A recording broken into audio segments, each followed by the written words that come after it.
Hello students, welcome to my YouTube channel Sushma Rajgupta. हम लोग कर रहे हैं B Com third semester goods and services tax Punjab university Chandigarh, जिसमें आज का हमारा टॉपिक है इनपुट टैक्स क्रेडिट। तो आज हम करेंगे meaning of input tax credit, provisions of input tax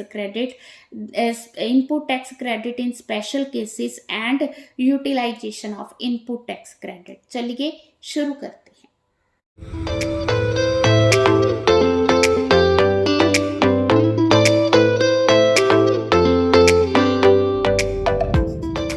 जब जीएसटी लागू किया गया था तो इसमें एक मेन पॉइंट आ रहा था, that was input tax credit. ठीक है, जो पहले टैक्स लगाया जाता था, जो पहले इनडायरेक्ट टैक्स लगाया जाता था, उसमें ये था कि एक प्रोडक्ट जो है कई हाथों से निकलता है, तो जितने लोगों के पास वो जाएगा उतने लोगों पर मतलब वो टैक्स ऐड होता जाएगा। ठीक है, और इन केस ऑफ जीएसटी ये कहा गया कि जीएसटी में जैसे ही गुड्स आके जो है सप्लाई की जाएंगी तो उनका जो इनपुट पे टैक्स लगाया गया वो टैक्स क्रेडिट होगा किसके अकाउंट में, सप्लायर के अकाउंट में।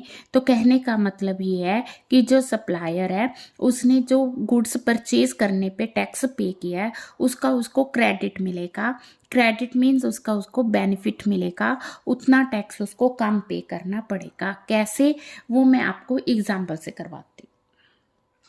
हाँ जी, देखो, अब इस केस में हमारे पास जो 4 सप्लायर हैं। फर्स्ट वन वो पर्सन जिसने गुड्स खरीदी नहीं है, खुद उस पर वैल्यू ऐड की है। कितनी ऐड की है? 100 की। अब इसकी टोटल वैल्यू एडिड होगी 100। जीएसटी अज्यूम किया है कि 10% है, तो 100 का 10% 10 रुपीज़ हो गया। अब ये क्या करेगा, इस चीज़ को 110 में सेल करेगा। 100 का उसने काम किया, 10 रुपीज़ टैक्स पे किया, 110 की वो गुड्स सेल करेगा। अब देखा जाए तो उसने जीएसटी कितना पे किया? ₹10। अब जिस पर्सन ने ए से गुड्स खरीदी है, ही इज द बी ने वो चीज 110 रुपए की खरीदी है। अब टोटल वो चीज की वैल्यू में 50 रुपीज ऐड करेगा। पहले कितना ऐड हुआ है? 100। अब कितना ऐड होगा? 50।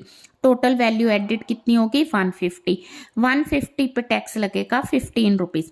अब बी जो है वो जीएसटी पे करेगा 15 रुपीज, क्योंकि इन्हीं चीजों पे ऑलरेडी 10 रुपीज टैक्स पे हो चुका है।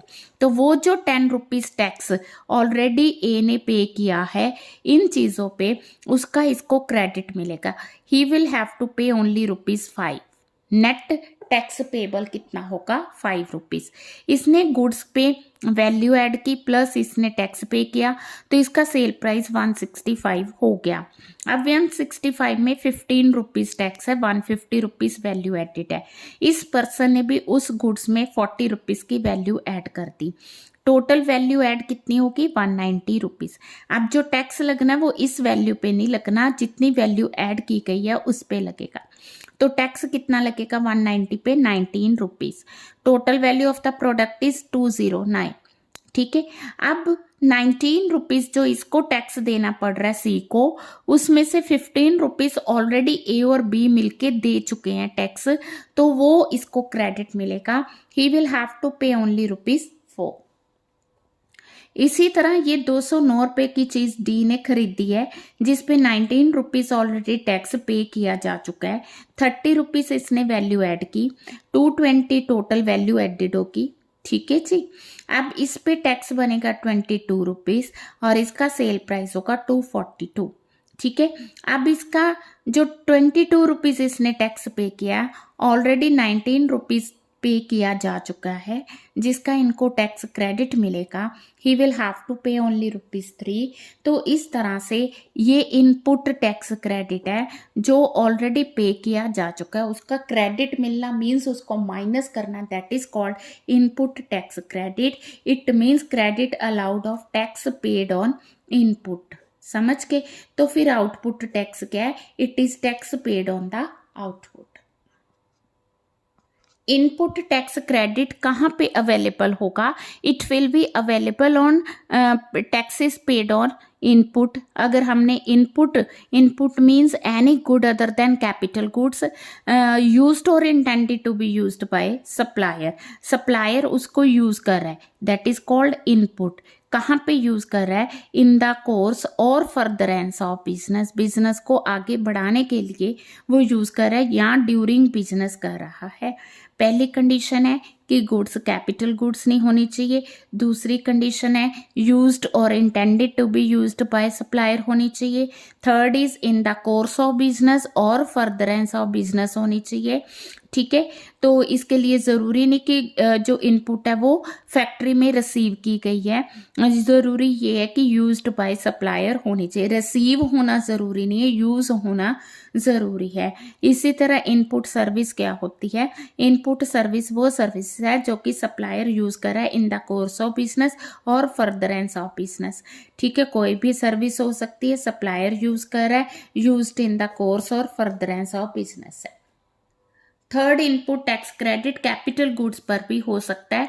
तो goods the value which is capitalised in the books of accounts, जिनको कैपिटलाइज किया गया है तो वहां पर भी उसको इनपुट टैक्स क्रेडिट मिल सकता है।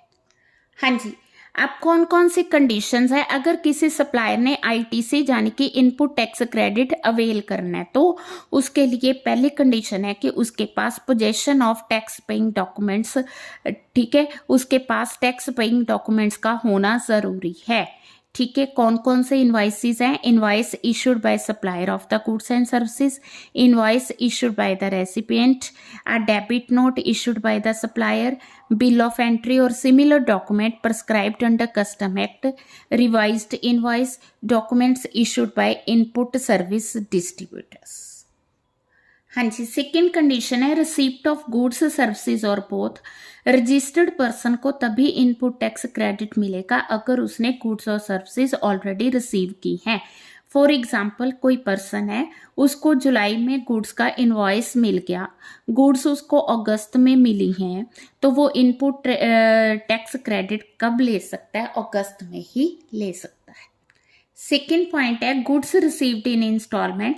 अगर कोई रजिस्टर्ड पर्सन गुड्स के लिए सिंगल इनवॉइस है और गुड्स वो इंस्टॉलमेंट्स में या लॉट्स में ले रहा है, कैसे, जैसे एक पर्सन है, उसने 5000 एम्प्टी गुड्स रिसीव करनी है, 5000 का उसने इनवॉइस सिंगल इनवॉइस लिया, बट गुड्स उसने 2 इंस्टॉलमेंट्स में लिए, first is of 3000, second is of 2000 empty. एक उसको जुलाई में डिलीवरी मिली है, दूसरी उसको 25 अगस्त में मिली है। अब इसको जो इनपुट टैक्स क्रेडिट मिलेगा वो उसको अगस्त में मिलेगा। अगर वो चाहता है कि जैसे गुड्स मिले तभी उसको क्रेडिट मिले तो उसके लिए उसको इस सिंगल इनवॉइस की बजाय जो है डिफरेंट इनवॉइसेस बनवाने होंगे। डीम्ड रिसीप्ट ऑफ गुड्स, तो जब हम रिसीव ऑफ गुड्स की बात करते हैं तो उसके लिए ज़रूरी है कि गुड्स जो हैं they are deliver to the recipient, भी डिलीवर कर दी गई हैं किसको, जिसने रिसीव करनी है, या अदर पर्सन को भी हो सकती है, नहीं, अदर पर्सन वो पर्सन जो कि इस पर्सन का एजेंट है। ठीक है, ए को खुद रिसीव हो सकती हैं, ए के एजेंट को हो सकती हैं, फिजिकली डिलीवर हो सकती हैं, partially by transfer of documents अगर ट्रांसफर हो रही हैं तो इन सबको रिसीप्ट ऑफ गुड्स ही माना जाएगा। हाँ जी, नेक्स्ट पॉइंट है tax actually pay to the credit of appropriate government. आप चाहते हो कि आपको इनपुट टैक्स क्रेडिट मिल जाए और टैक्स आपने गवर्नमेंट को पे नहीं किया, जब तक आप गवर्नमेंट को टैक्स पे नहीं करोगे तो आपको एडवांटेज कैसे मिलेगा, तो इसके लिए पेमेंट ऑफ टैक्स ज़रूरी है। ठीक है जी, reversal of credit if payment not within 180 days. हाँ जी, अगर जो गुड्स को रिसीव कर रहा है, सप्लाई को रिसीव कर रहा है, ठीक है ना, उसके लिए कंडीशन है कि जब भी उसको इनवॉइस इशू किया गया है, इनवॉइस इशू होने के 180 दिन के अंदर अंदर वो क्या करेगा, value of supply with tax पे करेगा। अगर मान लो वो 180 दिन के अंदर अंदर वैल्यू ऑफ सप्लाई और टैक्स पे नहीं करता तो उसका जो इनपुट टैक्स क्रेडिट है वो उसकी टैक्स लाइबिलिटी में ऐड कर दिया जाएगा। अब क्योंकि उस 180 दिन हो गए हैं तो उस पर जो इंटरेस्ट बनता है वो भी ऐड कर दिया जाएगा। अब reversal of input tax credit के बाद अगर रजिस्टर्ड पर्सन फिर पे कर देता है ना, टाइमली टैक्स पे कर देता है, उस केस में उसको ही कैन अवेल, अगर वो चाहे तो वो क्रेडिट ऑफ इनपुट टैक्स ले सकता है, मतलब उसके लिए उसको कंडीशंस पूरी करनी होगी। हाँ जी, नेक्स्ट पॉइंट है reverse credit can be claimed on payment. वैसे तो हम वहाँ पे ये पॉइंट कर चुके हैं, बट यहाँ पे इसी को रिपीट किया है कि अगर वो जो अमाउंट रिवर्स की गई है, अगर सप्लायर जो है टाइमली पे कर देता है तो वो उसको इनपुट टैक्स क्रेडिट दोबारा मिलेगा। अगर उसने पार्ट पेमेंट की है तो उसको प्रपोर्शनेट क्रेडिट दिया जाएगा। फाइलिंग ऑफ रिटर्न, अगर कोई person registered person ITC claim करना चाहता है तो उसको अपनी रिटर्न फाइल करनी होगी, विद इन टाइम उसको रिटर्न फाइल करनी होगी। नेक्स्ट है if depreciation claim on tax components ITC not allowed. अगर कोई पर्सन कैपिटल गुड्स पे इनपुट टैक्स लेना चाहता है तो वो डेप्रिसिएशन क्लेम नहीं कर सकता। अगर उसने बाय चांस डेप्रिसिएशन क्लेम कर दी है under income tax act, income tax के अंडर, तो जीएसटी के अंडर उसको इनपुट टैक्स क्रेडिट नहीं मिलेगा। तो एक पर्सन किसी चीज का डबल बेनिफिट नहीं ले सकता। नेक्स्ट है टाइम लिमिट। तो टाइम लिमिट उन्होंने प्रोवाइड की है, वो कहते हैं कि filing of return under section 39 for the month of September following end of financial year, या तो मतलब कि नेक्स्ट मंथ ऑफ सितंबर तक होगी, या जब हम एनुअल रिटर्न फाइल करते हैं, जो मंथ की रिटर्न है वो हम 20 अक्टूबर तक फिल करते हैं, और जो एनुअल रिटर्न है वो 31 दिसंबर तक करते हैं, विच एवर इज अर्लियर, उसके अकॉर्डिंग वो आईटीसी क्लेम कर सकता है। हाँ जी, किस तरह से, जैसे ही हम कह सकते हैं कि डेट ऑफ इनवॉइस इज 14 अगस्त, ठीक है। अब 14 अगस्त अगर डेट ऑफ इनवॉइस है तो उस केस में due date of furnishing is 20 सितंबर की, जो ड्यू डेट होगी वो 20 अक्टूबर होगी। वैसे जो एनुअल रिटर्न है वो 31 दिसंबर को जा रही है, तो इन दोनों में से which ever is earlier that is 20 अक्टूबर है। अगर सेकंड एग्जांपल ले रहे हैं कि डेट ऑफ इनवॉइस 14 अगस्त है, एनुअल रिटर्न जो है वो 31 अगस्त को जा रही है, अब जो अगस्त वाली रिटर्न है वो 20 सितंबर को जाएगी। अगर एनुअल रिटर्न 31 अगस्त को फाइल हो रही है, whichever is earlier, then उसे 31 अगस्त को ही आईटीसी के लिए रिटर्न फाइल करनी होगी। नेक्स्ट हमारा पॉइंट है availability of credit in special circumstances. तो पहला केस है न्यू रेगुलर रजिस्ट्रेशन। अगर कोई पर्सन उसने रजिस्ट्रेशन के लिए अप्लाई किया है, ठीक है, अब उनको लगा, ठीक है ना, गवर्नमेंट को लगा कि ही इज एलिजिबल टू पे द टैक्स, पहले वो टैक्स नहीं दे रहा था तो उसको कहा गया कि आप रजिस्ट्रेशन करवाओ, तो वो रजिस्ट्रेशन करवा रहा है, तो उसके पास जितना भी स्टॉक है उस पर उसको इनपुट टैक्स मिलेगा। कब से मिलेगा? Immediately proceeding the date from which he becomes liable to pay tax. जब वो टैक्स पे करने के लिए लाइबल हुआ, जब जहां से वो टैक्स पे करना शुरू करेगा वहां से उसको इनपुट टैक्स क्रेडिट मिलना शुरू हो जाएगा, सीधी सी बात है, ठीक है। न्यू वॉलंटरी रजिस्ट्रेशन, अगर कोई पर्सन वॉलंटरली अपने आप को रजिस्टर करवाना चाहता है तो उसको भी आईटीसी मिलेगा जितना उसके पास स्टॉक पड़ा है। कब से मिलेगा? Immediately proceeding the date of grant of registration, ठीक है। Switching over to normal scheme from composition, हमने किया था कि कंपोजिशन स्कीम जो छोटे मैन्युफैक्चरर्स हैं उनके लिए होती है और इसमें एक फिक्स रेट ऑफ टैक्स दिया जाता है। अब कोई वहाँ पे इनपुट टैक्स क्रेडिट नहीं मिलता। अब कोई पर्सन कंपोजिशन स्कीम से नॉर्मल स्कीम में आना चाहता है तो वह जैसे वो स्विच करेगा तो उसको इनपुट टैक्स क्रेडिट मिलेगा। इनपुट टैक्स क्रेडिट उसको कब से मिलेगा? On the day immediately proceeding the date from which he becomes to liable as normal tax payer, ठीक है। जिस डेट को वो as a normal tax payer liable हुआ उससे immediately proceeding the day. Where an exempt supply becomes taxable, पहले क्या था कि जिसमें आप डील कर रहे थे उन गुड्स की सप्लाईज पे जीएसटी नहीं लगाया जाता था, अब उन पे जीएसटी लगाना शुरू हो गया। तो आपको इन जीएसटी पे करना है तो आईटीसी मिलेगा ही मिलेगा। तो कब से मिलेगा? ठीक है, immediately proceeding the date from which such supply becomes taxable. हाँ जी, नेक्स्ट है change of constitution of business.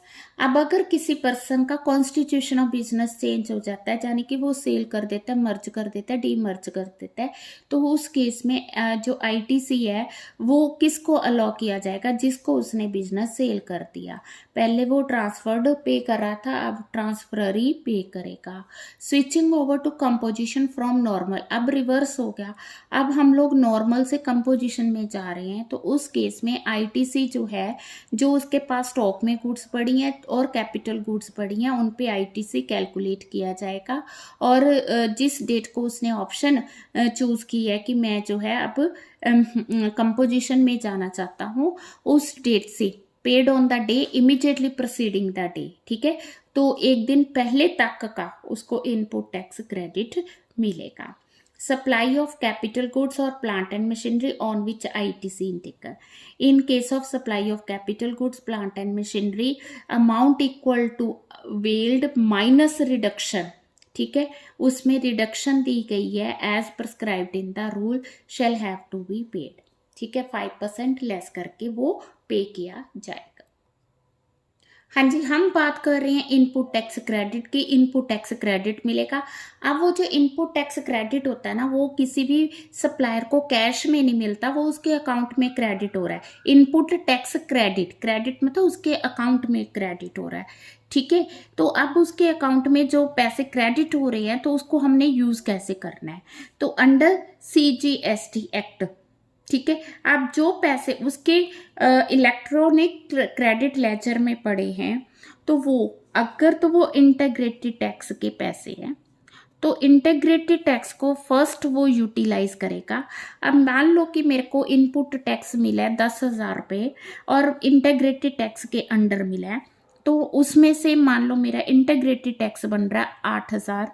पहले मैं इंटीग्रेटेड टैक्स पे करूंगी, बाकी जो 2,000 रुपये बचे हैं वो मैं सेंट्रल टैक्स या सेल टैक्स या यूनियन टेरिटरी टैक्स उसके लिए यूज करूंगी। सेकेंड केस है कि अगर मेरा input tax credit central tax पे बन रहा है, CGST पे बन रहा है, अब मेरे पास 10,000 रुपये हैं, तो उनको मैं पहले सेंट्रल टैक्स के लिए यूज़ करूँगी। मेरा सेंट्रल टैक्स बन रहा है 7,000 रुपये, 7,000 रुपये मैं इनपुट टैक्स क्रेडिट में से यूज़ करूँगी। वो जो 3,000 रुपये बच गए हैं, उसको अगर मेरा इंटीग्रेटेड टैक्स बन रहा है तो उसमें यूज़ कर सकती हूँ। पहले मैंने सेंट्रल टैक्स पे करना है। इसी तरह स्टेट टैक्स है, SGST के अंडर मुझे इनपुट टैक्स क्रेडिट मिला है, तो वो पहले सेल टैक्स के लिए यूज़ होगा, अगर अमाउंट बचेगी तो इंटीग्रेटेड के लिए होगा। यूनियन टेरिटरी UTGST के अंडर अगर मनी है मेरे पास, तो पहले वो यूनियन टेरिटरी टैक्स के लिए यूज़ होगी, अगर अमाउंट बचेगी तो इंटीग्रेटेड टैक्स में यूज़ होगी। तो कहने का मतलब ये है कि सेंट्रल टैक्स को कभी भी सेल टैक्स या यूनियन टेरिटरी टैक्स में यूज नहीं किया जाएगा, और स्टेट टैक्स और यूनियन टेरिटरी टैक्स को कभी भी सेंट्रल टैक्स के लिए यूज नहीं किया जाएगा। अब हम बात करेंगे अंडर UTGST एक्ट। तो कोई भी रजिस्टर्ड पर्सन अगर उसके पास इनपुट टैक्स क्रेडिट अवेलेबल है, इंटीग्रेटेड टैक्स है, तो पहले वो इंटीग्रेटेड टैक्स के लिए यूज़ करेगा। अगर अमाउंट पड़ी है तो वो सेंट्रल सेल टैक्स के लिए, और ज़रूरत पड़ी तो यूनियन टेरिटरी टैक्स में यूज़ करेगा। यूनियन टेरिटरी टैक्स को पहले वो यूनियन टेरिटरी टैक्स के लिए यूज़ करेगा, अगर अमाउंट बचेगी तो इंटीग्रेटेड के लिए यूज़ करेगा। Union territory tax shall not be utilise towards payment of central tax, ठीक है जी। तो हमने किया आज इसके मीनिंग, प्रोविजंस, ठीक है, और देन हमने किया कि input tax credit in special circumstances, और देन है हमारे पास क्वेश्चन यूटिलाइजेशन, ठीक है, ऑफ क्रेडिट। तो अगर हम देखें कि इसमें से कौन सा इंपॉर्टेंट क्वेश्चन बनता है, तो इनपुट टैक्स क्रेडिट क्या है, इसके प्रोविजंस का आ गया, इनपुट टैक्स क्रेडिट का शॉर्ट नोट आ गया, सिग्निफिकेंस आ गया, ठीक है जी। और एक क्वेश्चन आया हुआ है यूटिलाइजेशन का, कि इसको हम किस तरह से यूटिलाइज कर सकते हैं, ठीक है। बहुत ही इंपॉर्टेंट चैप्टर है, तो अच्छे से करना। वीडियो अच्छी लगी, वीडियो को लाइक करें, चैनल को अभी तक नहीं सब्सक्राइब किया ज़रूर सब्सक्राइब करें, ज़्यादा से ज़्यादा वीडियोस को शेयर करें। Thank you.